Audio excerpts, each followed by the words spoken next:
Why did my mother, who never called anyone pretty, whisper that word over a stranger's photograph like it was sacred? I carried that image for days, haunted by the feeling that her face belonged to a story I was never meant to find. And when I finally learned about June, her best friend, dead at 24, the question that still keeps me up is, what if my mother's Alzheimer's didn't steal her memories, but protected a love she never dared to claim?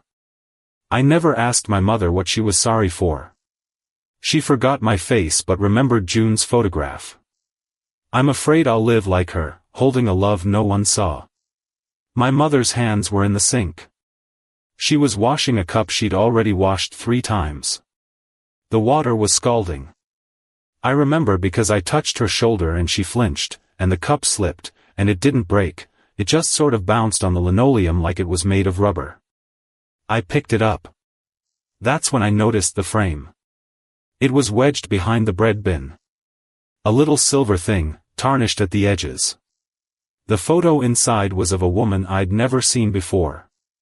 Dark hair, dark eyes, standing in front of a shopfront I didn't recognize. "Who's this, Mum?" She didn't answer. She was still washing the cup. The one she'd already washed. I showed her the photo and she looked at it like you'd look at a menu in a language you don't speak. "Don't know," she said.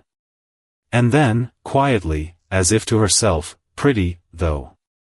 Pretty, though." That's what got me. Because my mum never called anyone pretty.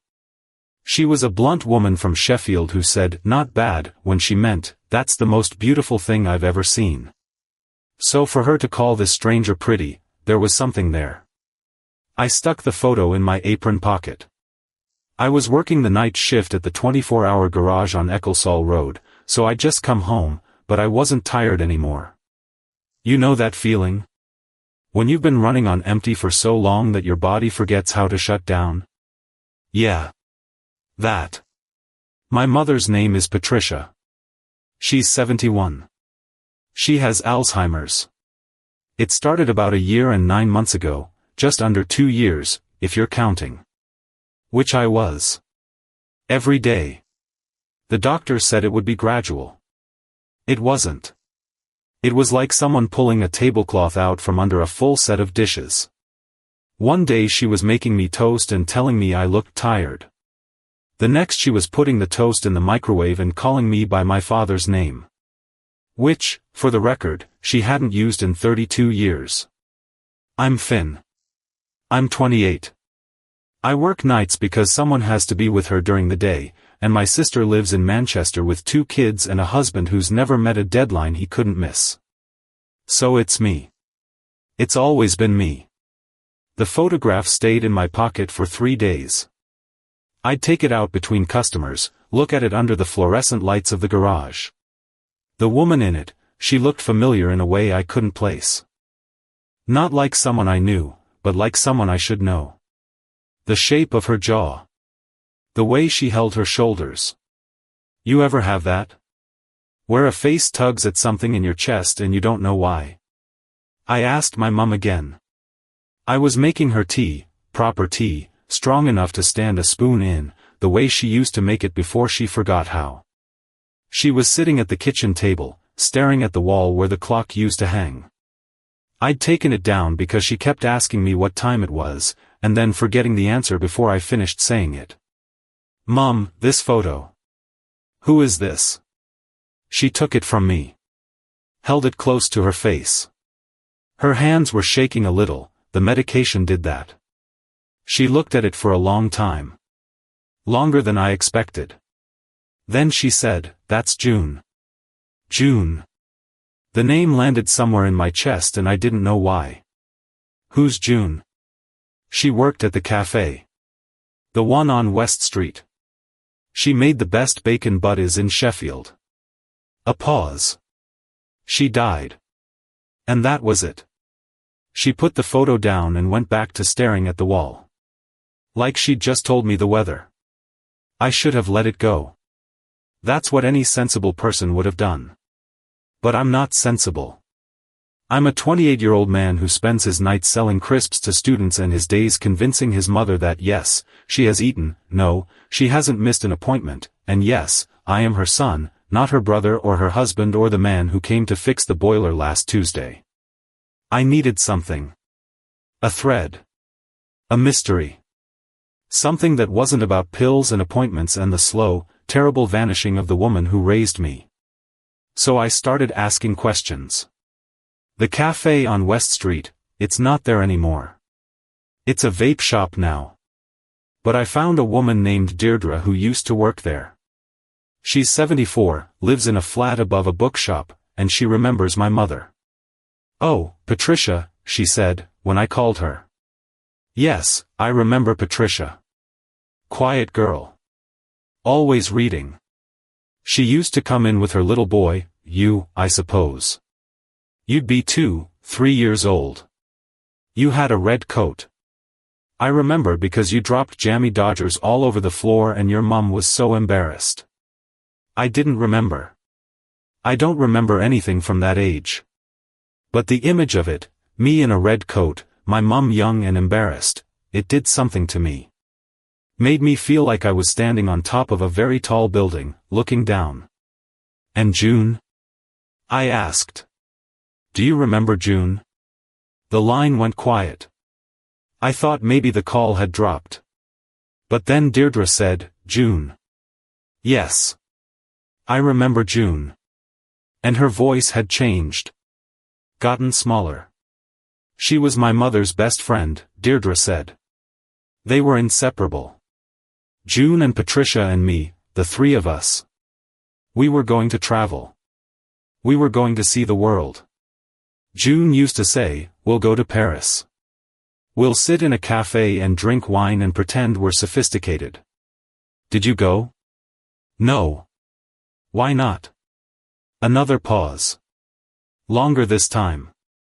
And when Deirdre spoke again, her voice was so quiet I had to press the phone against my ear. June got sick. It was quick. 6 months from diagnosis to, well. She was 24. 24. My age. I was 24 a few years ago. I spent that year worrying about my rent and whether I'd ever find a girlfriend and what I was going to do with my life. June spent it dying. She wanted to see the sea, Deirdre said. One last time. And she asked your mum to drive her. To Scarborough. She asked Patricia. And did she? No. The word sat in the air between us. A small, hard thing. I don't know the details, Deirdre said. I only know that Patricia didn't take her. And June died 2 weeks later. And after that, your mum changed. She stopped coming to the cafe. She stopped talking to me. She got married to your dad, I think, not long after, but it wasn't the same Patricia. The light had gone out of her. I hung up the phone and sat in my kitchen. My mother was asleep in the living room. The television was on, some nature documentary about penguins. I could hear the narrator's voice, calm and soothing, describing the ice and the wind and the long, cold wait for spring. I looked at the photograph. June. Pretty, my mum had said. Pretty. And I understood, suddenly, what I was holding. It wasn't a photograph. It was a sentence. A life sentence. A sentence my mother had been serving for 44 years. She'd failed her friend. That was the failure. That was the thing she'd never forgiven herself for. And in that failure, she'd learned something, that you can't undo the past. That some mistakes are permanent. That the only thing you can do is carry them. And she'd carried it. Every day. Every cup of tea. Every time she looked at a clock and didn't know what it meant. The memory of June, the friend she didn't drive to the sea, that was the last thing to go. Because it was the first thing she'd buried. I didn't sleep that night. I sat in the kitchen and I thought about my mother. About the woman she'd been before I was born. About the friend she'd lost. About the guilt she'd carried for almost half a century. And I thought about my own failures. The ways I'd let people down. The small cruelties I'd committed without meaning to. The times I'd been too tired, too busy, too scared to show up. The next morning, I woke her up gently. Made her tea. Put the photograph on the table in front of her. "Who's this, Mum?" She looked at it. Her eyes went somewhere far away. And then, slowly, a smile crossed her face. The first real smile I'd seen in months. "That's my friend," she said. "That's June." "What happened to her, Mum?" "She died." She said it simply. Without sadness. Like she was telling me the sun had set. "Do you miss her?" She thought about it. The kettle clicked off in the background. The steam curled up toward the ceiling. "I think I do," she said. "I think I miss her very much." And then she looked at me, really looked at me, and said, "I'm sorry." I didn't know what she was apologizing for. For forgetting? For not taking June to the sea? For all the years of silence that had passed between us, the things we never said? I didn't ask. I just took her hand. "It's okay," I said. "It's okay, Mum." And for a moment, just a moment, I felt the weight lift.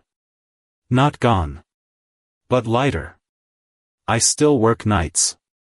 I still make her tea. I still find photographs in strange places, at the bottom of drawers, tucked into books, wedged behind furniture. A life, scattered across the house like confetti after a party that ended too early. I don't know if my mother forgave herself. I don't know if she even knew she needed to. But I know this, the last thing she remembered, before the fog closed in completely, was a friend she loved. A friend she'd failed. And she carried that guilt like a stone in her chest, every day, for 44 years. That's the thing about forgiveness. It's not for the other person. It's not even for the ones you've hurt. It's for you. It's the permission you give yourself to stop holding the stone. I haven't forgiven myself for everything. Not yet. But I'm starting. And I think that's what my mother was trying to teach me, in the only way she had left. Not with words. With a photograph. With a name. With a failure she'd held so long it had become part of her bones. 2 cups of tea. 2 empty chairs filled. That's the whole miracle. I keep the photograph on the windowsill now. Next to the kettle. So I see it every time I make her tea. Every morning, before the sun comes up, while the world is still asleep. June, looking out at me from a different life. My mother's best friend. The one who didn't get to see the sea. I think about driving there someday. Just to stand on the shore and say her name out loud. Maybe I will. Maybe that's what forgiveness looks like in the end. Not an apology. Not an explanation. Just a name, spoken into the wind, and the hope that somewhere, somehow, it's heard. All right, ready for the next one? Settle in, it's a good one. The phone rang at 9:30, and I knew it was him. Not because of caller ID, I'd let the landline be a museum piece, but because the air in my kitchen thickened, the way it does before a note you've been waiting for your whole life without realizing. Outside, a freight train groaned along the tracks at the bottom of Ferry Street, and the radiator coughed. I picked up. Nora. His voice was the same as always, like he'd just walked in from the cold and hadn't taken off his coat yet. "I've been thinking about last Thursday." "What about it?" I said. The receiver felt warm against my ear. I leaned against the counter, my hand gripping the edge. "I found something," he said. "I need you to hear it." A click on his end, then a soft rustle, then a woman's voice. Thin, a little tired, but warm, like a chair that's been sat in for years. Howard. It's me. I'm leaving this on the machine because I don't trust myself to say it right in person. Under the loose floorboard in the hall closet, the one that creaks, I put the little music box my mother gave me. The lullaby. And inside it, a ring. It belonged to her mother. I want you to give it to the woman who makes your shoes move again. Don't let the silence win, Howie. The heart doesn't check the calendar. I love you. I'll see you in the morning. Asterisk. The voicemail ended. I realized I was holding my breath. The train had passed and the house was utterly still. That was Margaret, he said. She left that message 11 years ago. The night before she died. I never found the box. I forgot about it completely until yesterday, when I was fixing the closet door and the floorboard gave way.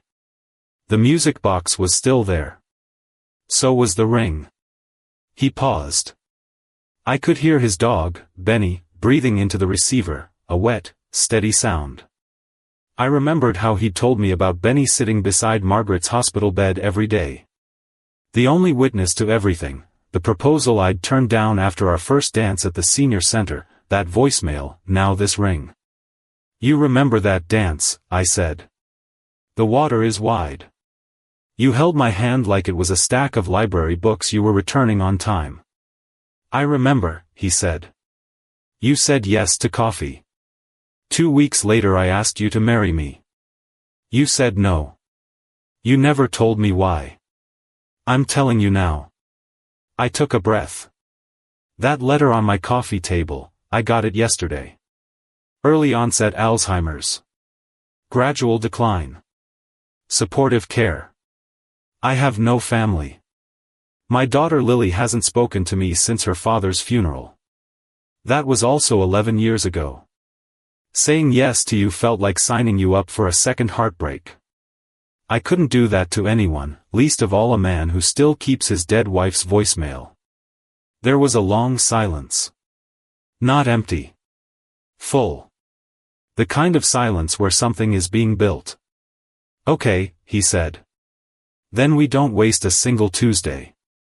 I laughed before I could stop myself, a short, wet laugh. What? Tuesday is when we do the two-step at the senior center. That's our day. I'm not asking for forever, Nora. I'm asking for next Tuesday. And the one after that. And maybe we don't count how many there are. We just show up. I looked out the window. The streetlight caught a few leaves spinning down. My hand was shaking. What about the ring? I asked. It's yours if you want it. I can't, I said. It was Margaret's. She wanted you to have it. Then give it to someone who needs it more than I do. He didn't argue. He just said, all right.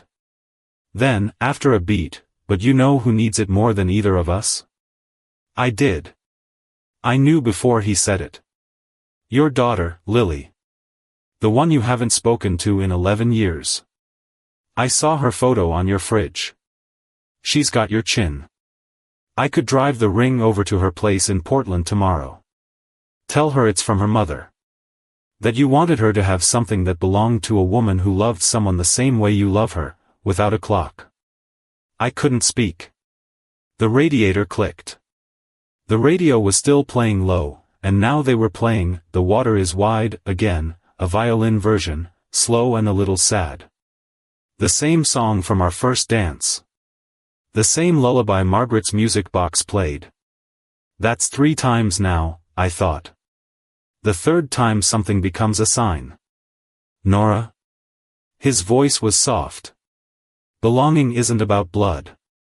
It's about who shows up with the ring. Or who shows up to the dance class on a Thursday when they don't know a soul. I showed up. Lily can show up too. All we have to do is hand her the lullaby. I closed my eyes. I could hear Benny shift, his tail thumping against wood. You don't have to marry me, Howard said. You don't even have to meet me for coffee. Just let me give the ring to your daughter. Let someone in this story choose to stay. I said yes. It came out as a whisper, but he heard it. We talked for another few minutes, about Tuesday, about the rain forecast, about the dog's favorite spot on the couch. And when I hung up, I sat in the dark, listening to the end of the violin piece. I hummed the melody, the way my mother used to hum it to me before bed. The house felt less empty. 2 cups of tea. 2 empty chairs. That was the whole miracle, really, a ring in a music box, carried across 11 years by a man who refused to let the silence win. And a daughter somewhere in Portland who didn't yet know she was about to inherit a lullaby she'd never heard, from a mother who had never stopped looking for her. This next story tugs at something deep in the chest, but I promise, the ending is worth it. Keegan's hands were gray with dust when he found the box. He'd been helping the estate sale crew clear out Leon Lasky's basement, a job his grandmother had volunteered him for because she knew the widow next door couldn't afford a real company. The box was wedged behind a rusted furnace, the cardboard soft with age, and inside it, wrapped in an old flannel shirt, were maybe 40 small carved wooden hearts. No words. No dates. Just a single initial scratched into the back of each, M on the top one. He didn't look at them then. He shoved the box into his own backpack because it felt wrong to throw out something someone had kept.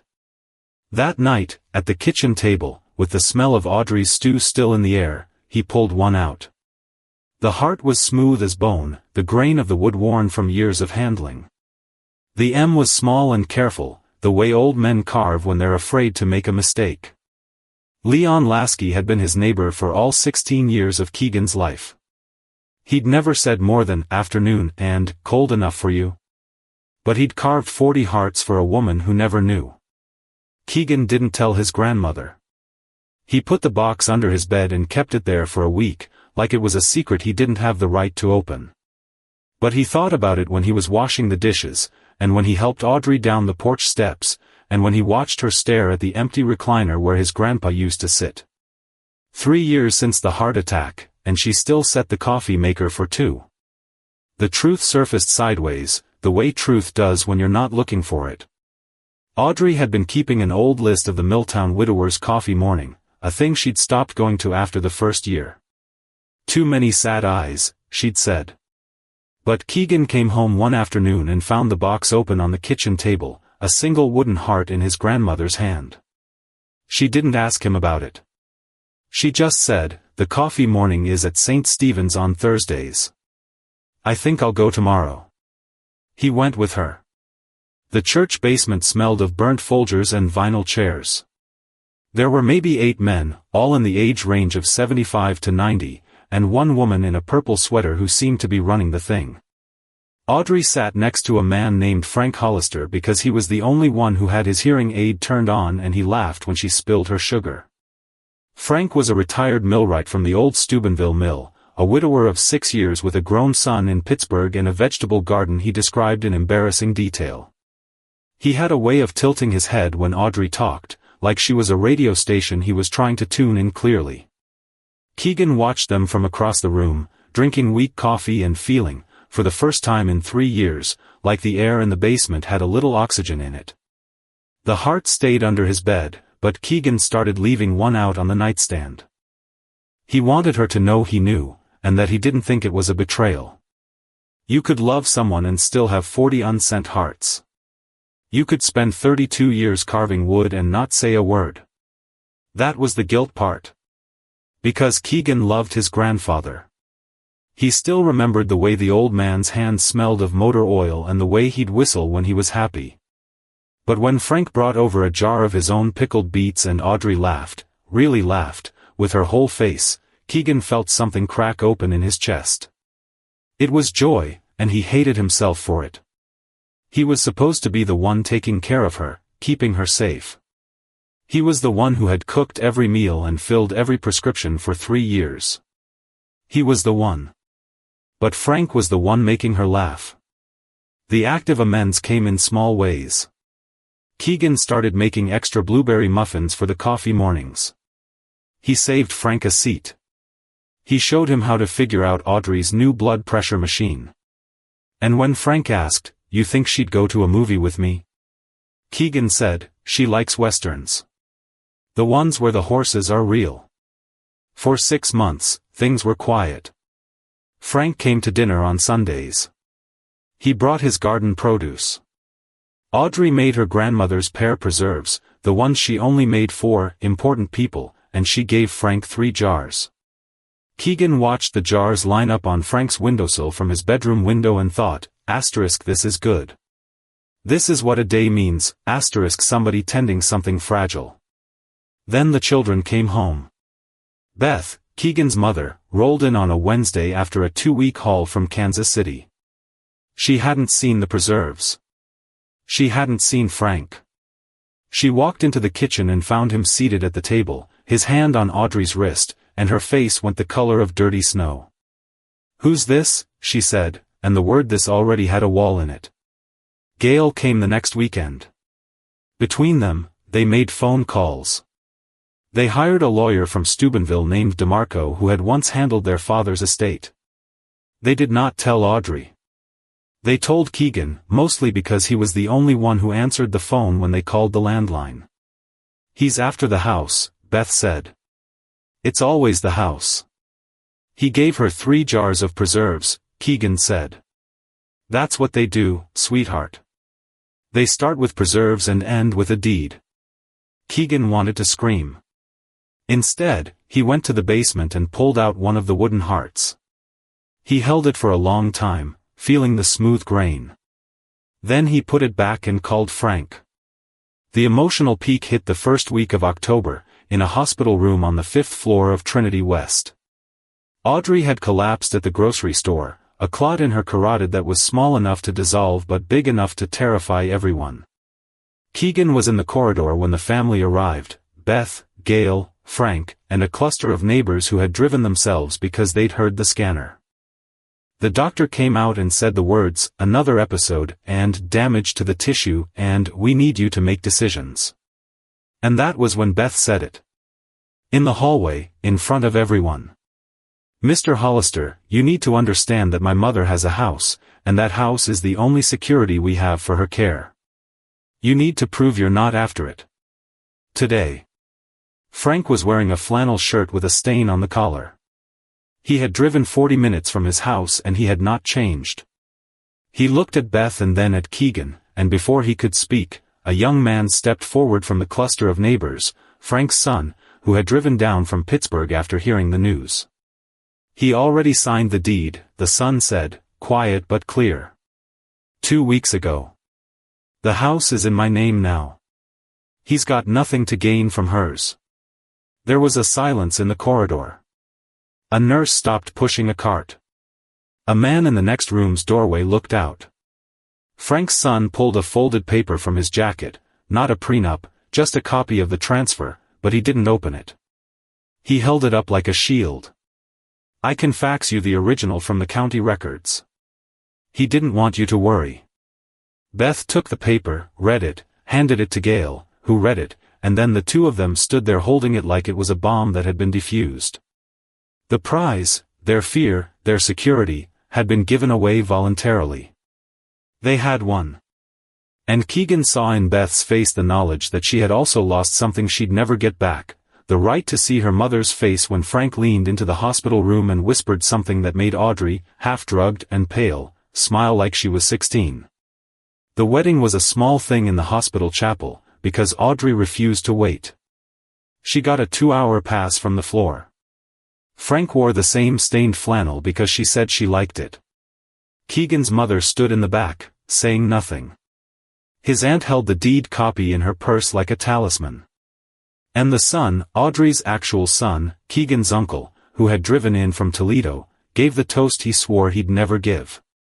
"I thought you were a con man," he said, glass raised. "I was wrong. You're just a man." He drank. Frank drank. Audrey drank water.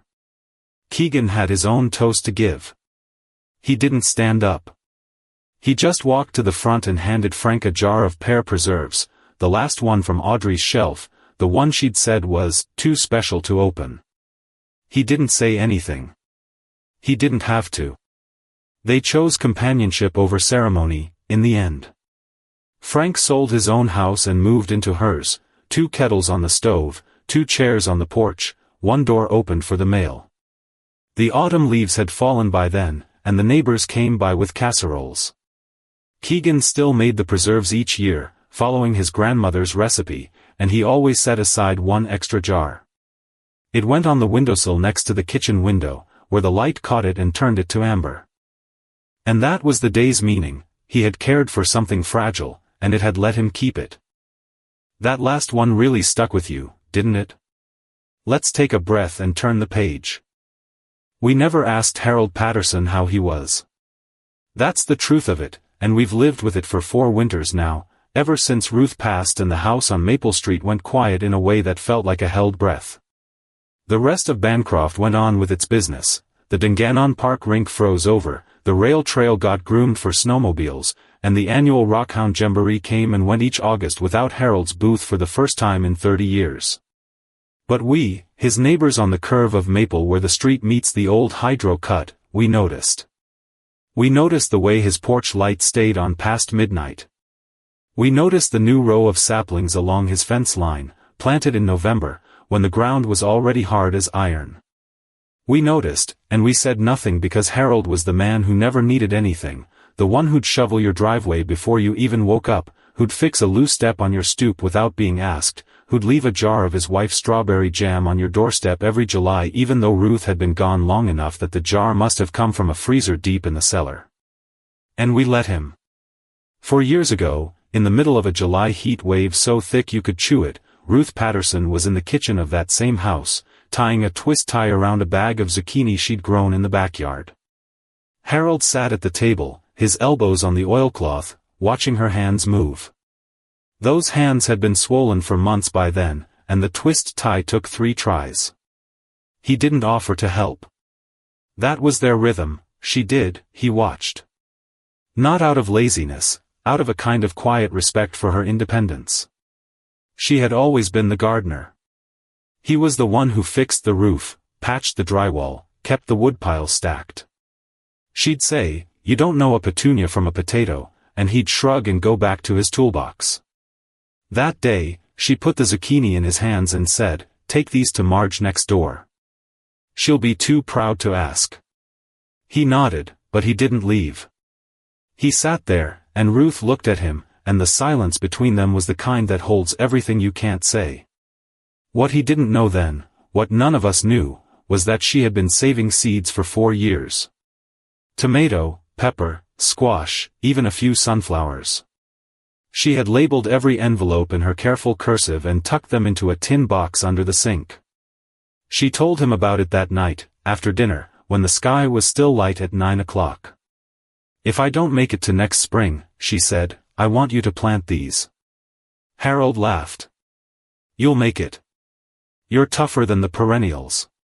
She didn't laugh back. She just took his hand, the one with the callus from the hammer, and pressed it against her cheek. "Promise me you'll plant them." He promised. And 4 years later, he still hadn't opened the tin. Here's what we saw, last Tuesday, when the November wind came through Bancroft like a wire brush. Harold's front door opened at 6 in the morning, as it always did, and he came out in that same brown coat with the torn pocket, the one we'd all told him to throw away. He walked to the backyard, and we watched from our kitchen windows, pretending we weren't. There was a lean-to greenhouse he'd built himself, cobbled from salvaged windows and scrap lumber. It had collapsed under the first snowfall. He spent the morning trying to lift the frame alone, his breath puffing white, his boots slipping on the ice. We saw him stop, put his hands on his knees, and stay that way for a long time. We didn't go out. We wanted to. But we told ourselves he'd ask if he needed help. That's what people like Harold do, they ask. Except they don't. They never do.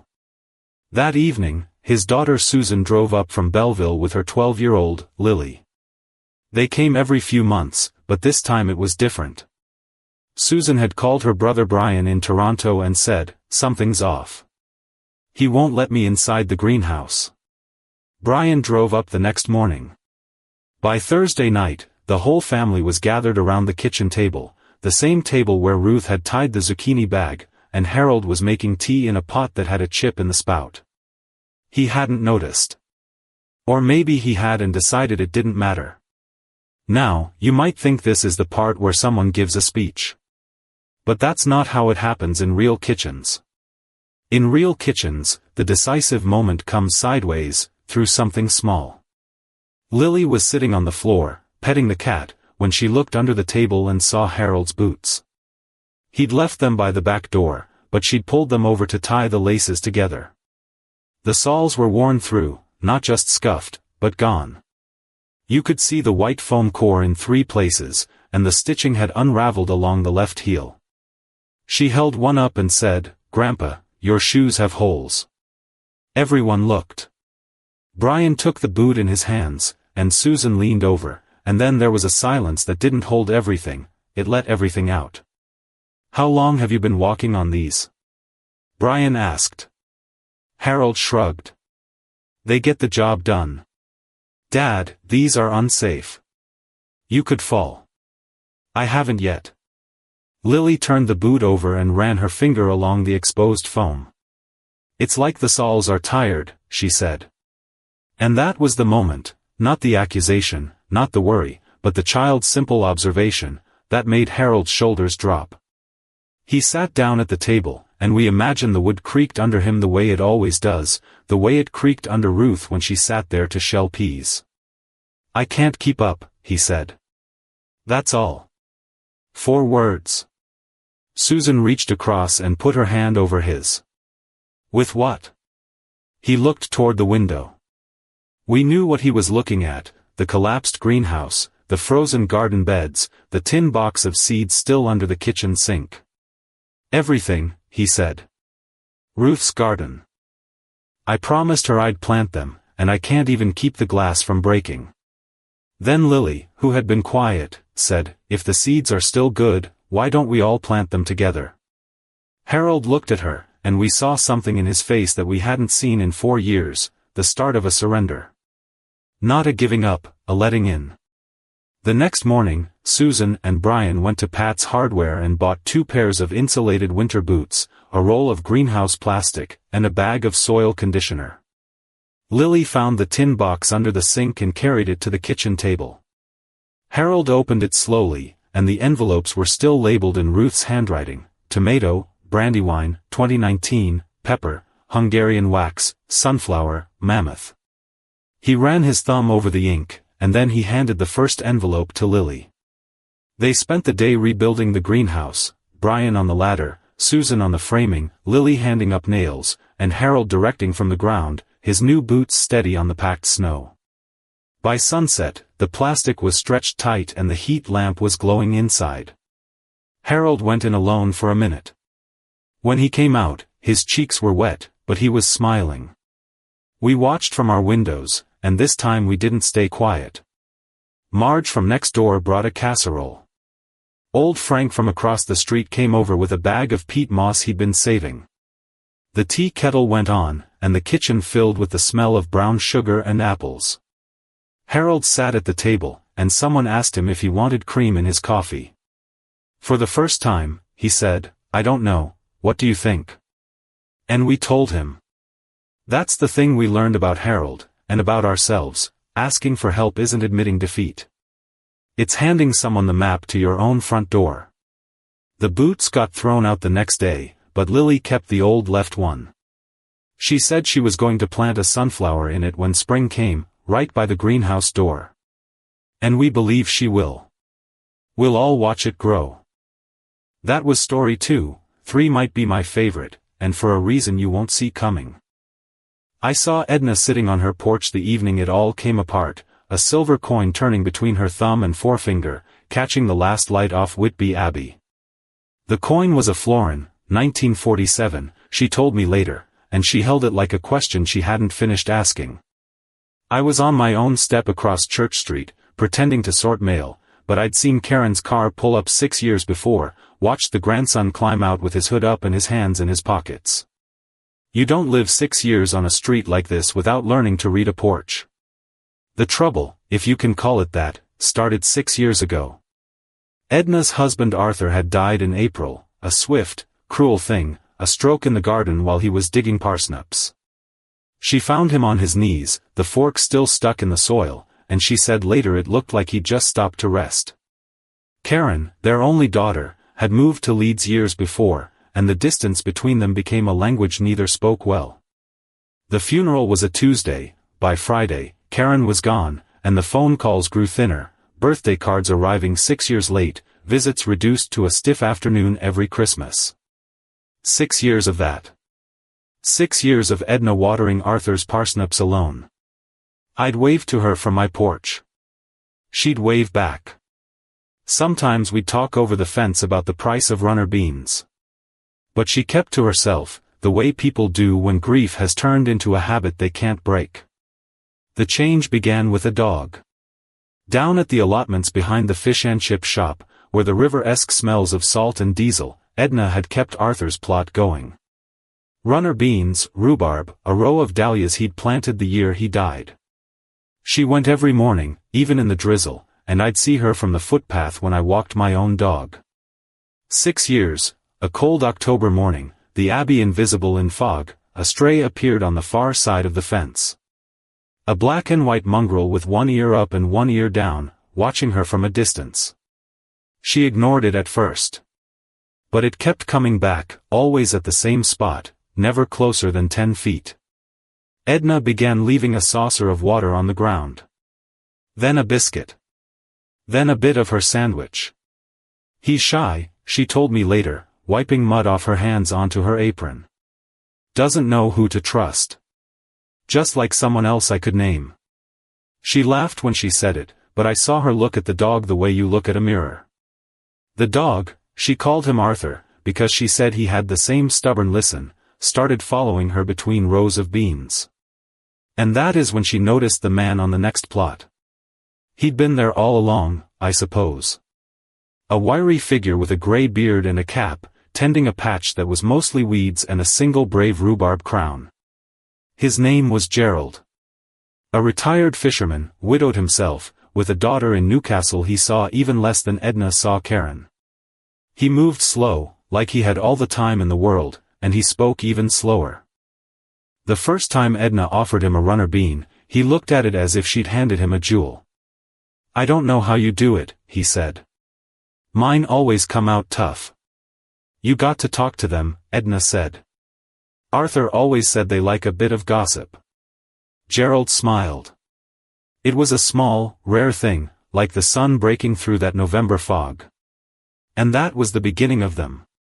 The emotional peak, the scene where everything decisive happened, was never on the porch, never in a living room.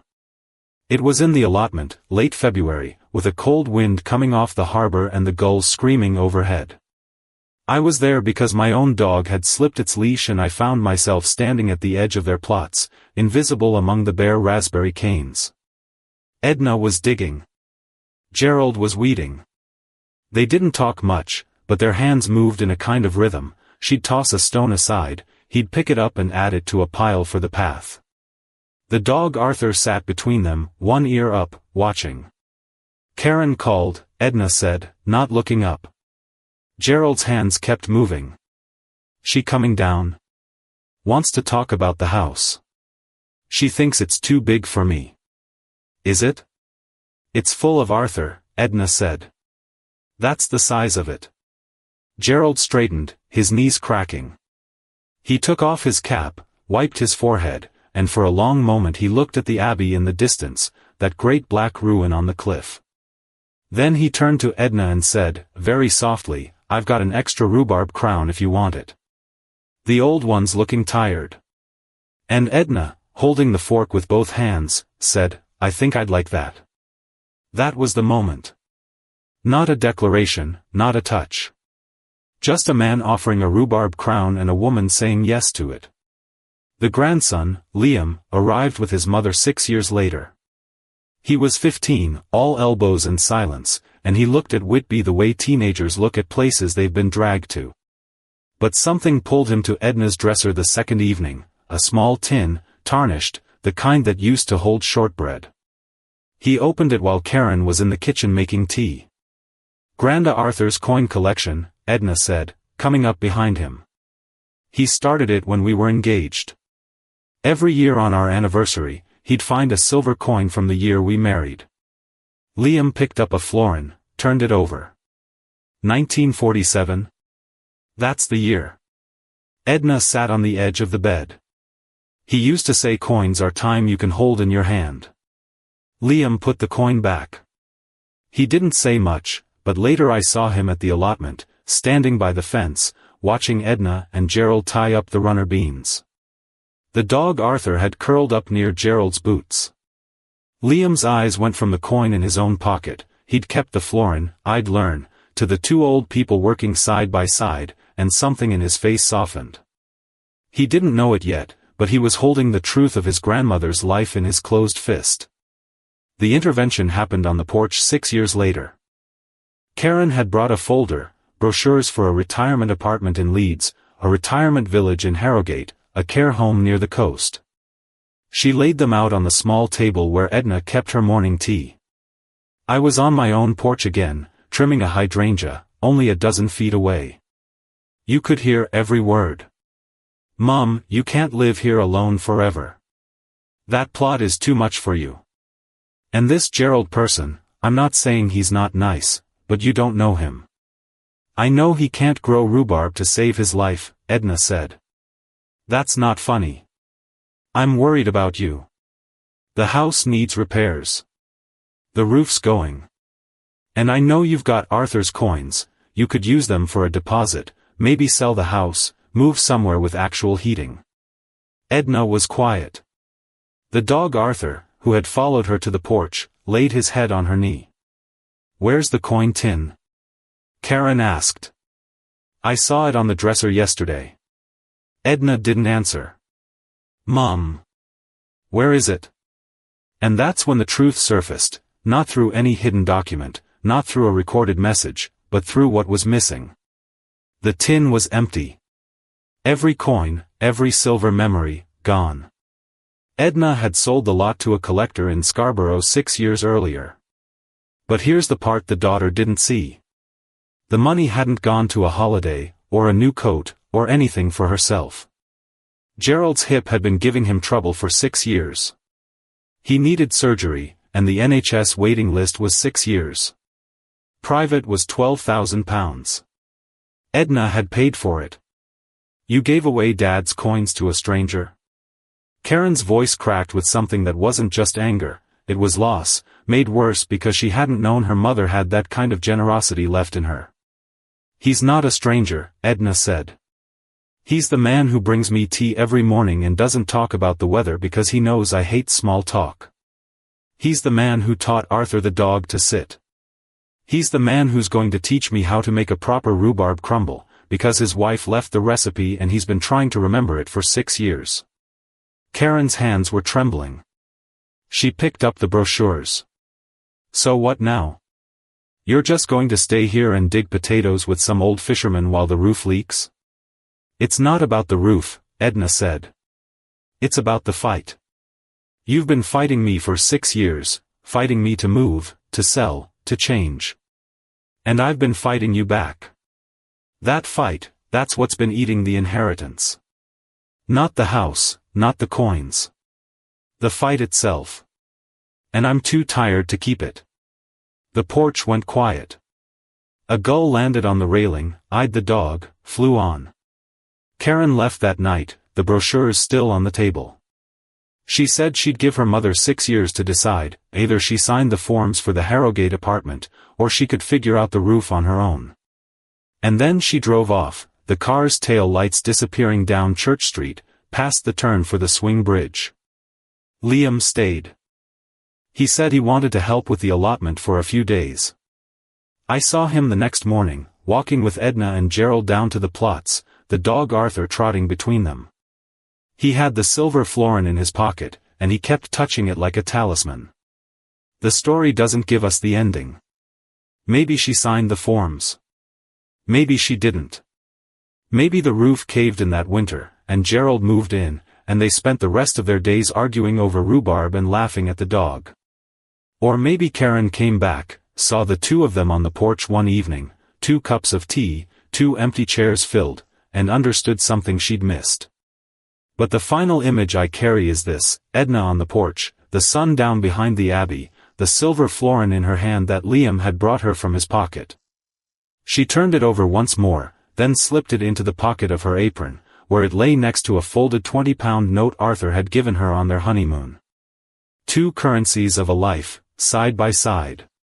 She hadn't chosen yet. But the coin was warm, and the decision could wait.